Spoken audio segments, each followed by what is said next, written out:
புழுகுமூட்ட ஆட்சி, அதுக்கு டிவிக்கு கவர்மெண்டே சாட்சி அப்படிங்கிற விதமாக 100 நாட்கள்ல மக்களுக்கு பயனுள்ளதாக எந்த விதமான திட்டத்தையும் கொண்டு வராமல் பொய் மூட்டையை மட்டும் அவுத்து விட்டு, குறிப்பாக இன்ஸ்டாகிராம்ல இளைஞர்களை நம்பும் விதமாக ஏஐ யூஸ் பண்ணி கொஞ்சம் எஃபர்ட் கூட எக்ஸ்ட்ரா எடுக்கிறது கிடையாது. ஏஐ மட்டும் யூஸ் பண்ணி அதுல நாங்க கோவத்தை கிளீன் பண்ணிட்டோம், பிளாஸ்டிக்கை ஒழிச்சிட்டோம், நெகிழி பொருட்கள் தமிழ்நாட்டில் கிடையாது அப்படின்னு சொல்லி பஞ்சாப் மகாராஷ்டிரா வரைக்கும் இன்னைக்கு பொய்கள் அள்ளி வீசிக் கொண்டிருக்கிறது தாவேக அரசாங்கம்.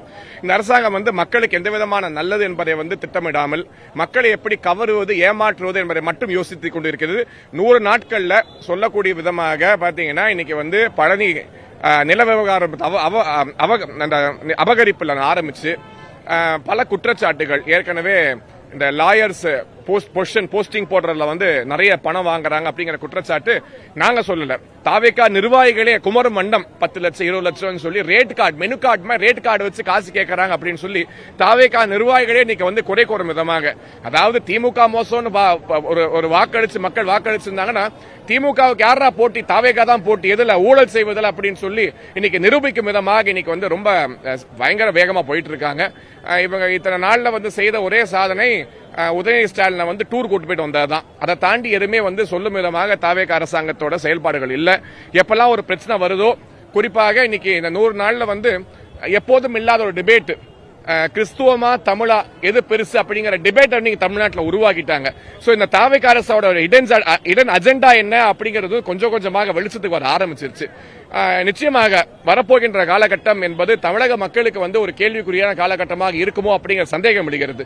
கரண்ட் பில் 10 லட்சம் பேருக்கு மேல 3 மடங்கு ஏறி இருக்கு. கேள்வி கேட்டா 10 லட்சம் பேருக்கு தான் ஏறி இருக்குன்னு சொல்றாங்க. ப்ராப்பர்ட்டி டாக்ஸ் சம்பந்தம் இல்லாம நிறைய பேருக்கு 10 மடங்கு ஏறி வந்திருக்கு. எந்த விதமான எக்ஸ்பிளேஷன் அதுக்கு கிடையாது. சோ இப்படி மக்களே தொடர்ச்சியாக வஞ்சிக்கக்கூடிய திட்டங்களிலே தாவேகா இறங்கி செயல்பட்டு கொண்டிருக்கிறது. அமைச்சர்கள் மக்களுக்கு எந்த ரெஸ்பான்ஸ் கொடுப்பது கிடையாது. இன்னைக்கு காவேரியில இன்னைக்கு வரைக்கும் இந்த இஷ்யூக்கு தீர்வு காண முடியாத அரசாங்கமாக, முதுகெலுமில்லாத முதலமைச்சராக திரு விஜய் அவர்கள் இருந்து கொண்டு வருகிறார்கள். வரும் காலத்தில் இந்த அரசாங்கம் எப்படி செயல்பட போகிறது என்ற கேள்வி எழப்போகிறது. 100 நாட்கள் அவங்க கேட்ட ஹனிமூன் பீரியட் 6 மாசம், அதுல பாதி முடிஞ்சிருச்சு, இன்னும் பாதி தான் இருக்கு. அதுக்கப்புறம் அவங்களுக்கு விழப்போகின்ற அடி என்பது மரண அடியாக இருக்கும். ஒவ்வொரு தருணத்திலையும் பாஜக கேள்வி கேட்கும் எதிர்க்கட்சியாக செயல்படும் என்பதை நாங்கள் தெரிவித்துக் கொள்கிறோம்.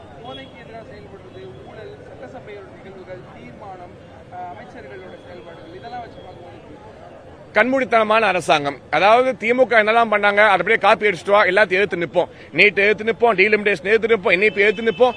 தமிழ்நாட்டுக்கு எது நல்லது? டீலிமிடேஷன் கொண்டு வந்தா தமிழகத்தோட ரெப்ரசன்டேஷன் கூடும் அப்படிங்கிற அடிப்படை அறிவு கூட இல்லாம டீலிமிடேஷன் எதிராக ஒரு தீர்மானம், நியூ எஜுகேஷன் பாலிசி வந்தா இங்க மாணவர்களோட சேர்க்கை அதிகரிக்கும், நல்ல கல்வி கிடைக்கும். பிஎம்சி திட்டம் மூலமாக கிளாஸ் ரூம்கள் புறநமைக்கப்பட்டு நிறைய டெவலப்மெண்ட் வரும். இதை பத்தி எதுவுமே யோசிக்காம நியூ எஜுகேஷன் பாலிசி எதிர்த்து நிற்போம். இந்த மாதிரி பல்வேறு விஷயங்கள்ல எதை எடுத்தாலுமே நீட் ஏத்து நிற்போம். இன்னைக்கு பல்வேறு மாணவர்கள் பேட்டி கொடுக்கறாங்க. இன்னைக்கு நீட்னால தான் எங்களுக்கு மருத்துவ கனவு நிறைவேறுச்சுன்னு சொல்லி 500க்கும் மேற்பட்ட கவர்மெண்ட் ஸ்கூல் ஸ்டூடெண்ட்ஸ் இன்னைக்கு மெடிக்கல் காலேஜ் சேர்ந்திருக்காங்க. இதையெல்லாம் உணராமல் முதல்வர் அவர்கள் தயவு செய்து டெய்லி கொஞ்சம் பேப்பர் படிங்க.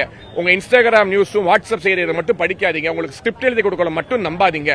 அந்த உங்க சுத்தி இருக்க அந்த 4 பேர் தாண்டி உங்களோட கேபினெட் இருக்கு, உங்களோட கோட்டரியை தாண்டி வெளியே நடக்கக்கூடிய உண்மை என்ன என்பதை அறிந்து கொண்டு நரேந்திர மோடி அவர்கள் மத்திய அரசாங்கம் தமிழகத்துக்கு துணை நிற்க தயாராக இருக்கிறது.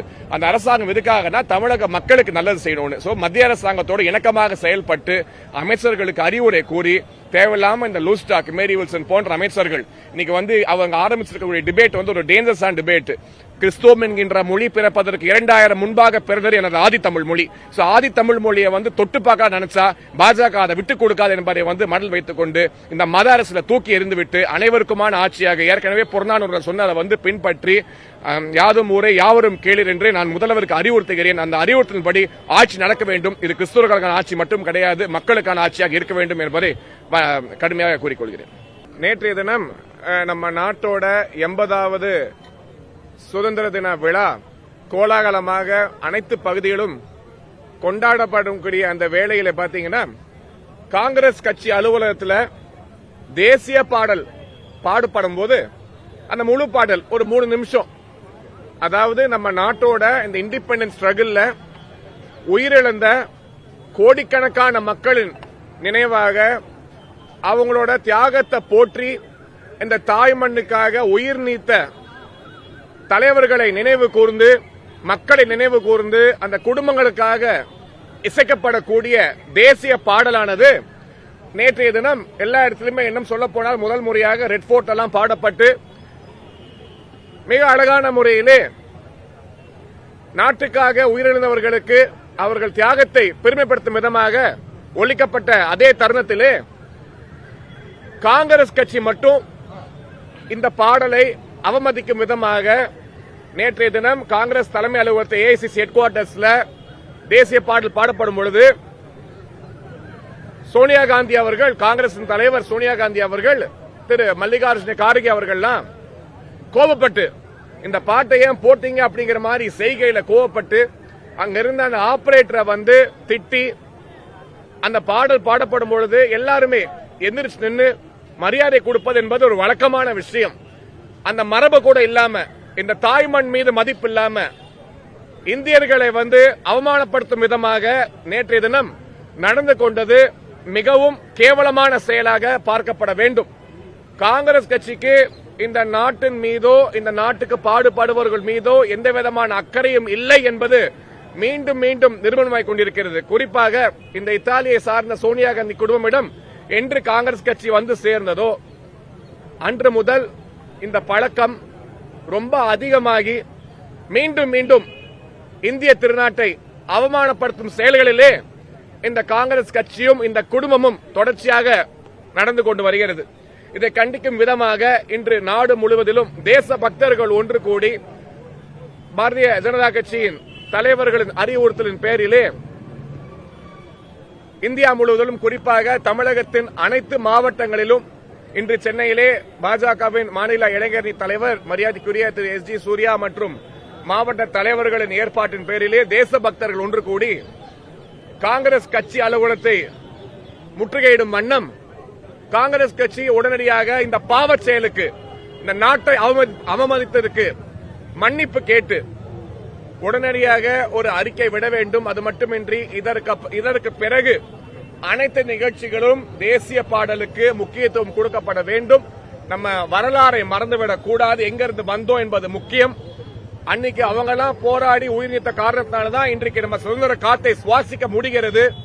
அடுத்த நாட்டுக்கெல்லாம் காங்கிரஸ் நினைக்கிற மாதிரி இந்தியாவை அடமானம் வைக்க நாங்க விடமாட்டோம், அடகு வைக்க விடமாட்டோம் என்பதை தெளிவாக கூறிக்கொண்டு இன்றைய தினம் பாஜகவின் சார்பாக மிக பெரும் கண்டன ஆர்ப்பாட்டமானது காங்கிரஸ் கட்சியை கண்டித்தும், கார்கே கண்டித்தும், சோனியாவை கண்டித்தும், வெளிநாடு செல்லும் போதெல்லாம் இந்தியாவை அவமானப்படுத்தும் ராகுலை கண்டித்தும் நடைபெற்று முடிந்தது.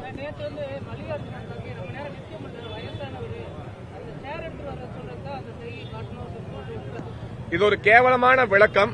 மற்ற இடங்கள்ல வந்து கார்கே எவ்வளவு தூரம் நிக்கிறாரு, ஸ்டேஜ்ல எவ்வளவு நேரம் பேசுறாரு, கர்நாடகா போன எவ்வளவு நேரம் நின்று பேசுறாரு எல்லாரும் பார்த்திருக்காங்க.